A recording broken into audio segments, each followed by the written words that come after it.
मैं दावे के साथ कह सकता हूं मई 2025 में आप लोगों का लॉ पेपर एकदम एकदम कंट्रोल में रहेगा। जो लोग शुरू से हम लोग का चैनल देखते रहेगा, गारंटीड सक्सेस रहेगा।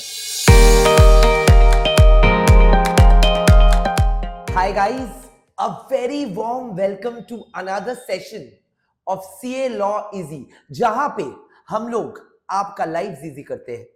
और सीए लॉ इजी की तरफ से जनवरी 2025 का लॉ पेपर के लिए कुछ टिप्पणी थे, कुछ सजेशंस थे, और we are very very very happy that most of the paper has matched with our suggestion, and we are proud of that, and we are very happy for the success of our students and the comments feedback जो हम लोग को मिल रहा है आप लोगों से, और जो प्यार मिल रहा है, सपोर्ट मिल रहा है, हम लोग आभारी है और thanks for that support and that provides us motivation.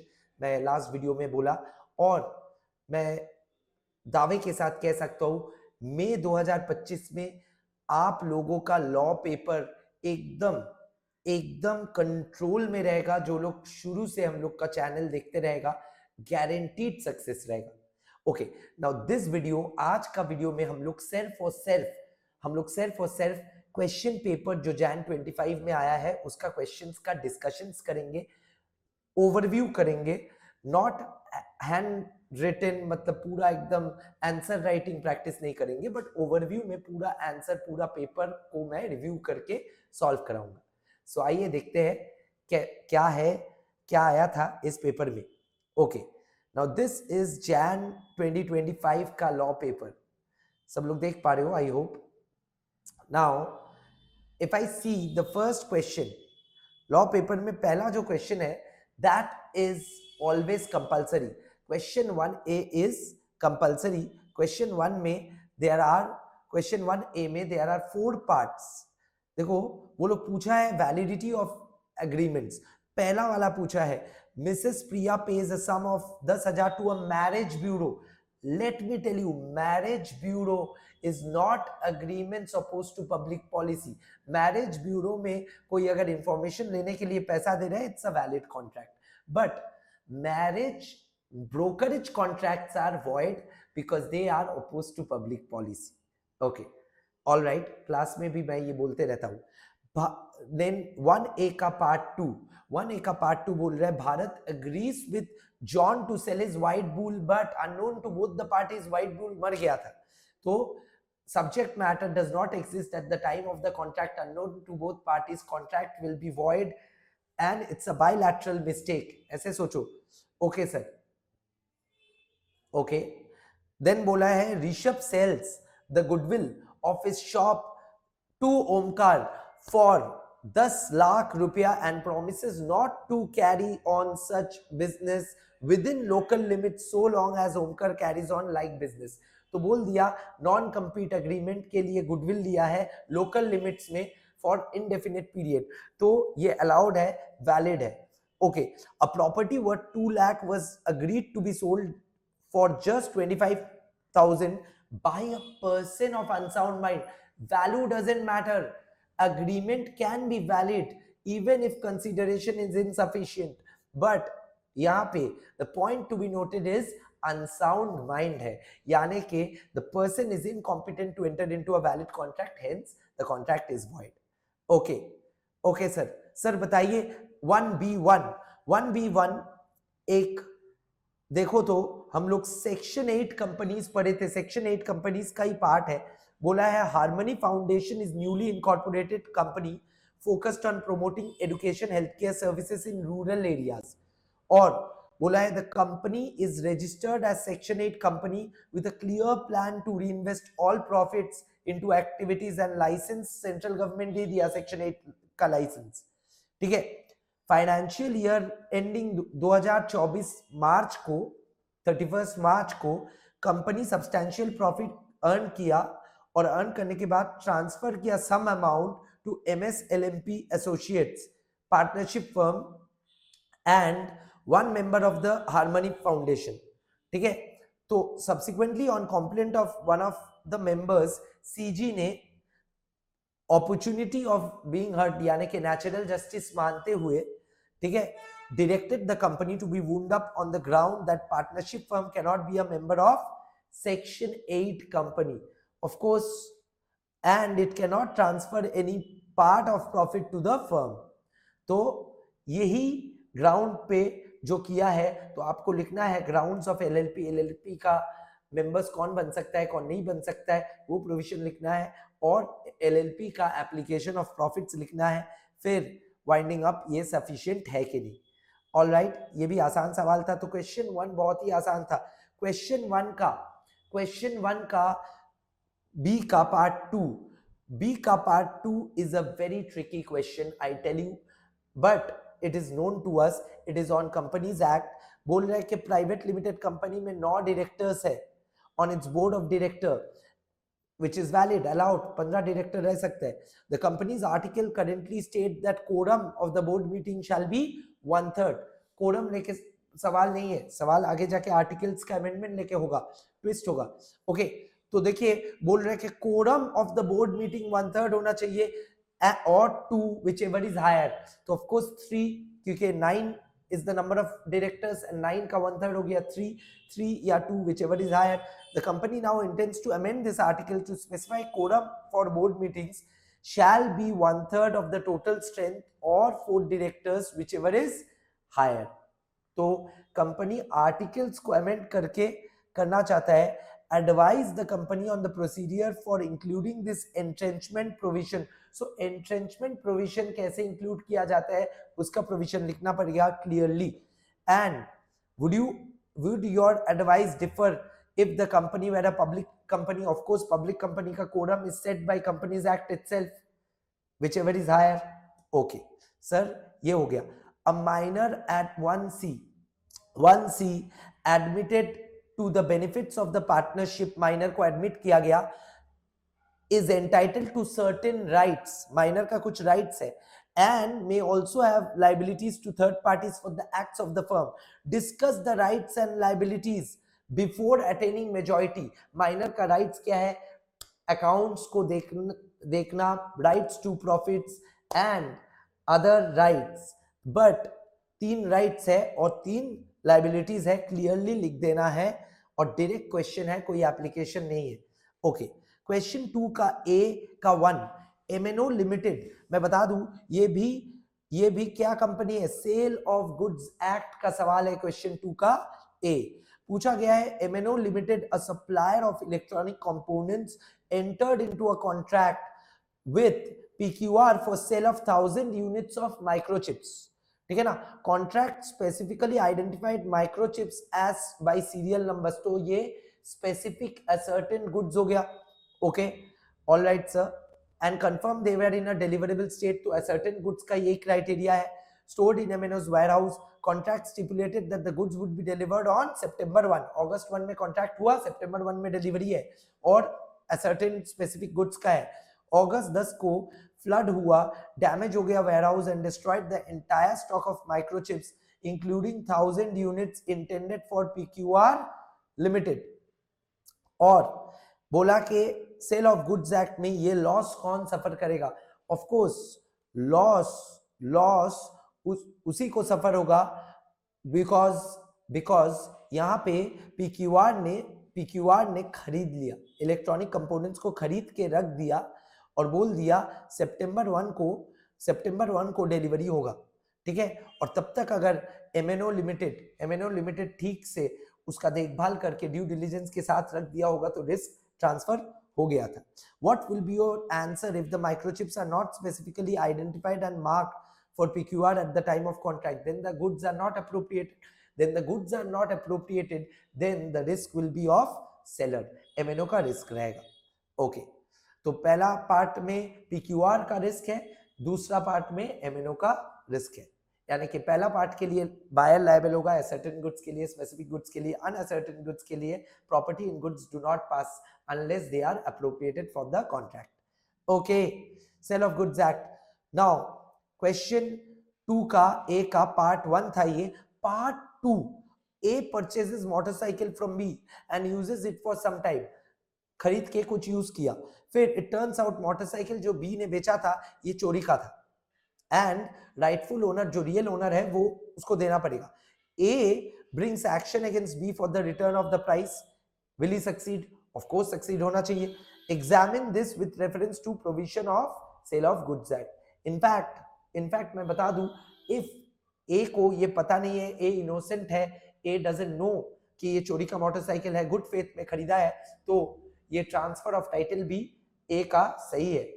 ठीक है, okay. Right in brief content and model of articles. देखिए कितना ऑफ बीट क्वेश्चन आ रहा है. कंपनीज एक्ट से जो आप नहीं सोचे वही आ गया, आर्टिकल्स. ठीक है, तो आर्टिकल्स का कंटेंट एंड मॉडल क्या होगा वो राइट करने के लिए बोला. डायरेक्ट क्वेश्चन है, डायरेक्ट क्वेश्चन को मैं डिस्कस नहीं करूंगा, बुक्स में आंसर है, ये रिव्यू वाला है, फुल फ्लेजेड आंसर में मैं डिस्कस करूंगा. ओके, नाउ 2 का सी मैं बोलता था, मैं मेरा पेपर में बोला था 2C will be a LLP's act question. वही है, बोला कि newly chartered accountants wish to form LLP to provide professional services. अब वो लोग they seek information about provisions of limited liability partnership act specifically regarding incorporation document. ये सवाल हम लोग डिस्कस किए क्लास में, मेरा रिव्यू वीडियो देखिए, सजेशन वीडियो देखिए, और ये सवाल एग्जैक्टली वहां से उठाया हुआ है. ठीक है, मतलब रिपीट किया है इंस्टीट्यूट ने. ओके, और बोल रहा है कि provisions of limited liability act, partnership act regarding incorporation document. Incorporation document यानी कि partnership agreement, LLP agreement. Additionally, they want to know whether statement filed along with incorporation document serves as sufficient evidence that all legal requirements for incorporation of LLP have been fulfilled. तो LLP से direct question आना था, आ गया. Direct question incorporation document लेके लिखना है, और LLP का इनकॉर्पोरेशन डॉक्यूमेंट क्या सफिशिएंट एविडेंस होता है रिगार्डिंग कंप्लायंस, वो जानकारी देना है. ओके, 3 का ए is a question from partnership act. बोला है PQR कंस्ट्रक्शन फर्म है, PQR एसोसिएट्स नाम है, वो लोग सीमेंट खरीदता है ऑन बिहाफ ऑफ D. ठीक है, the cement is used in ordinary course of the firms business. P uses the cement for its personal purposes. तो देखो P uses the cement for partner ने यूज किया, drawings है, for personal purpose. The supplier D who is unaware of the private use of cement by P claims the price from the firm. तो ये firm से ही खरीद लिया, क्योंकि P को थोड़ी ना नोटिस है कि ये D को थोड़ी ना नोटिस है कि P खरीद रहा है अपने लिए. The firm refuses. फर्म ने बोला कि ये तो P ने पर्सनली यूज किया, इसका हम लोग पैसा नहीं देंगे. ठीक है, referring to provisions of Indian Partnership Act, whether firm's contention is tenable. Of course firm का कंटेंशन टेनेबल नहीं है, क्योंकि ये नोटिस टू डी नहीं है कि P एक पार्टनर है, P पार्टनर फर्म को रिप्रेजेंट करके अगर खरीदता है, और जो ऑर्डिनरीली जो supply ordinary course of business में यूज होता है फर्म का, वो अगर पार्टनर खुद से खुद का पर्पस के लिए यूज कर रहा है, तो supplier is not supposed to know unless the firm or the partner gives notice to the supplier. Okay, now what would be your answer if part of the cement soap purchased by P was delivered to the firm by him and the rest of the cement was used by him for his private use, about neither the firm nor the supplier were aware? तो मैं एक साथ ही question को answer कर दिया. Okay, 3B1 बोल रहा है extract of the major shareholders holding paid up share capital in Rural Development FinCorp Limited. तो देखो ये सवाल डायरेक्टली PFI का सवाल है, गवर्नमेंट कंपनी का नहीं. बोला है whether the company would be considered as PFI under provisions of Companies Act. Explain in brief about the various institutions. 5 institution है, LIC है, ठीक है, UTI है, ये सारा 5 को आपको लिखना है, कौन कौन PFI है. डायरेक्ट सवाल है, 5 मार्क्स आपको मिल जाएगा.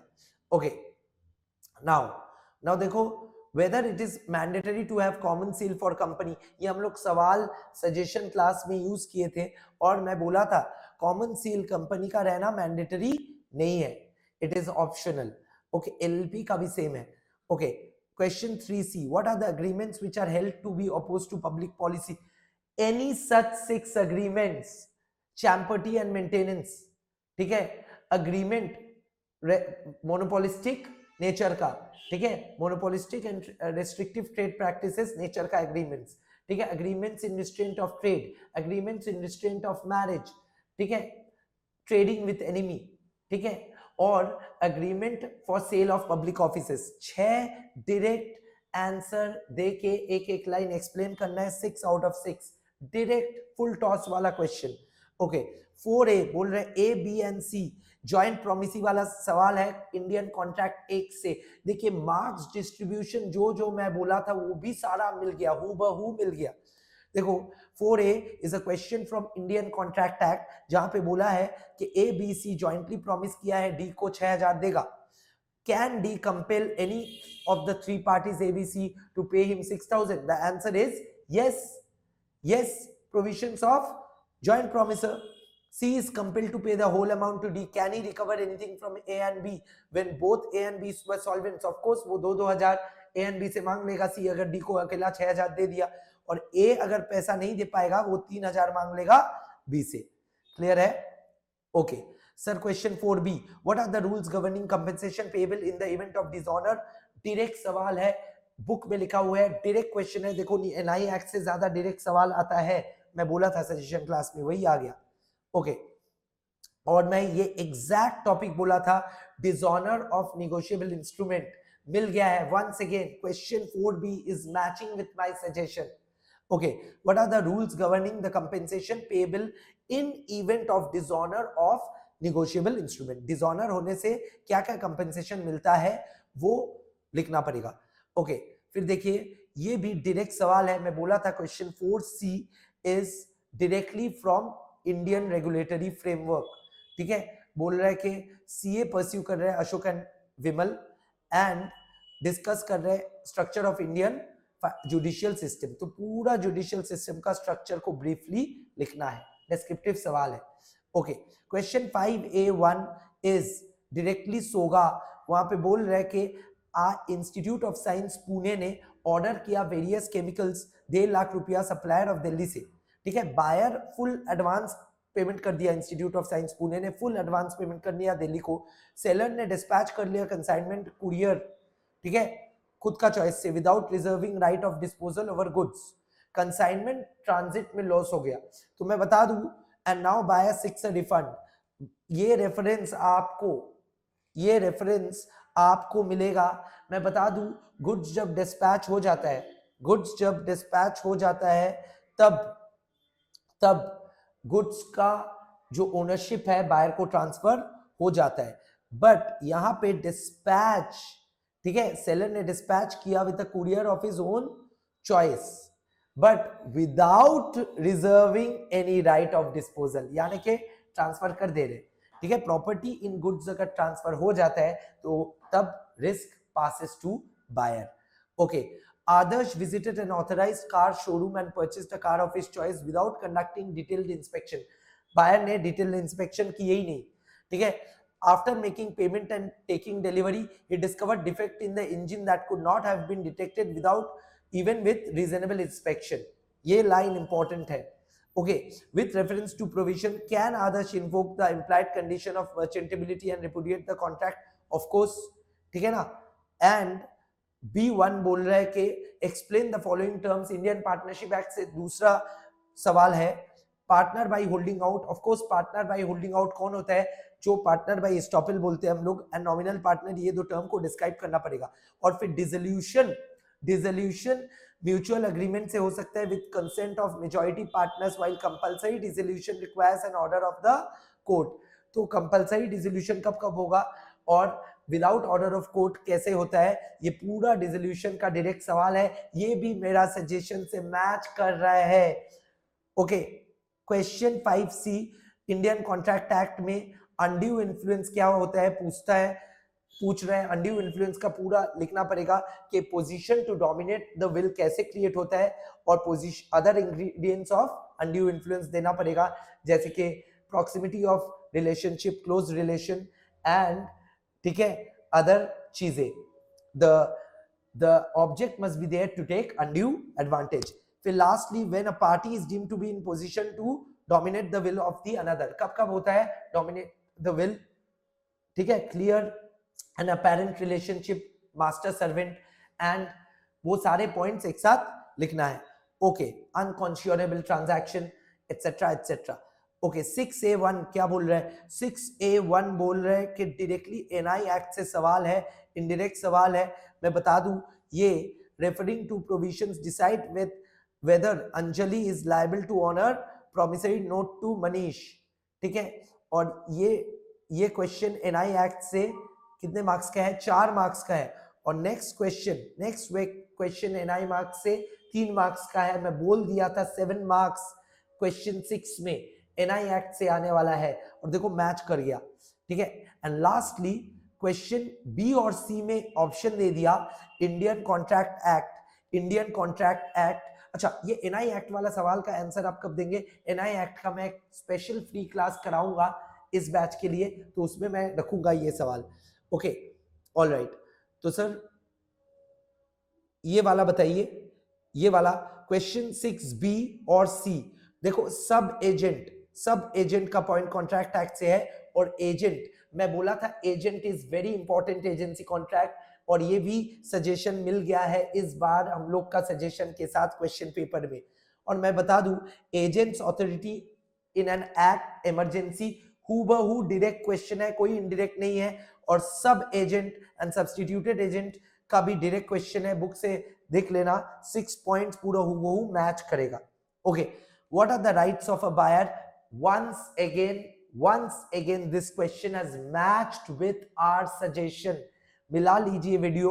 What are the rights of a buyer when seller commits a breach of contract? यानी कि buyer's right under sale of goods act, direct question है once again।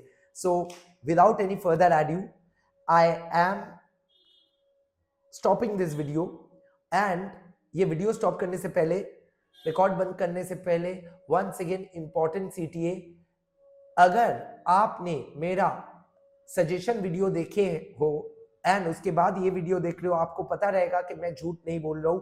हर एक सवाल 80% of the paper has match.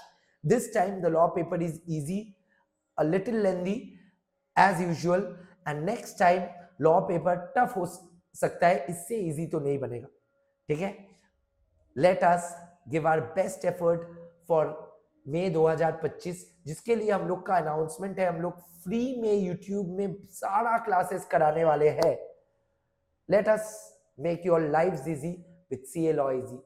Subscribe and share.